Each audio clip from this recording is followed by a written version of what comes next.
مفتی عبدالرزاق صاحب پیٹھن کا زبردست پادری مذہب سے تعلق رکھنے والا تھا. حضرت عیسیٰ علیہ السلام کو نبی ماننے والا تھا، لیکن اس نے جب امام محمد کی کتاب پڑھی، کتاب پڑھتے ہی وہ اسلام میں داخل ہو گیا، مسلمان بن گیا، محمد الرسول اللہ کے دامن میں آ گیا، اسلام کے آغوش میں پناہ لی. اس سے کسی نے کہا کہ تم نے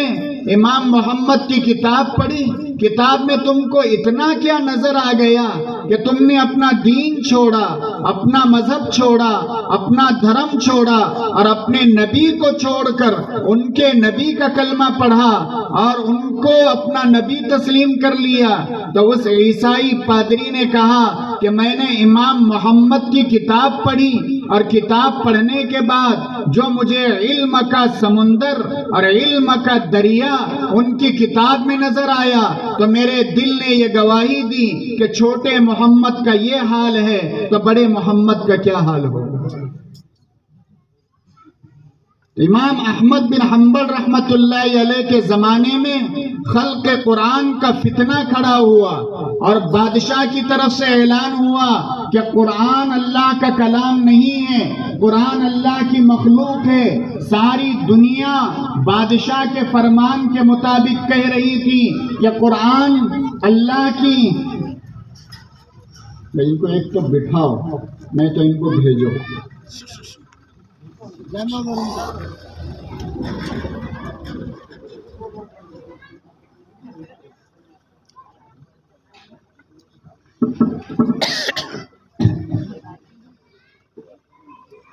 تو امام احمد بن حنبل رحمت اللہ علیہ کے زمانے میں جب یہ فتنہ کھڑا ہوا اور یہ فتنہ کھڑا ہوا کہ قرآن جو ہے تو اللہ کی مخلوق ہے، تو سارے لوگ کہہ رہے تھے اور بادشاہ کی طرف سے اعلان ہوا تھا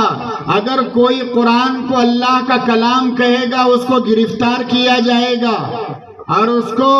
سرکاری اعتبار سے سزا دی جائے گی. ہمارا فرمان ہے کہ اس کو مخلوق کہو. اور سب لوگ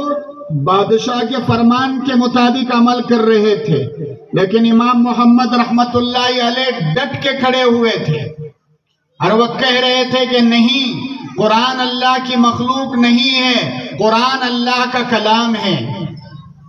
وہ جانتے تھے کہ بادشاہ کے خلاف میں جانا تو اپنے سر کو تن سے جدا کرنا ہے، لیکن وہ اللہ کا بندہ غیرت ایمانی کے ساتھ، ایمانی حمیت اور ایمانی جذبے کے ساتھ کھڑا ہوا، اس یقین کے ساتھ اپنے سر سے کفن باندھ کے اپنی جان کو ہتھیلی پر لے کر کھڑا ہوا اور کہا کہ ساری دنیا کہے کہ قرآن اللہ کی مخلوق ہے، میں نہیں کہوں گا، میں کہوں گا کہ قرآن اللہ کا کلام ہے اور یہ اللہ کا کلام ہی رہے گا. قرآن کبھی اللہ کی مخلوق نہیں ہو سکتی. القصہ مختصر، بادشاہ کی طرف سے اعلان ہوا ان کو گرفتار کر کے لایا جائے. امام احمد بن حنبل کو گرفتار کر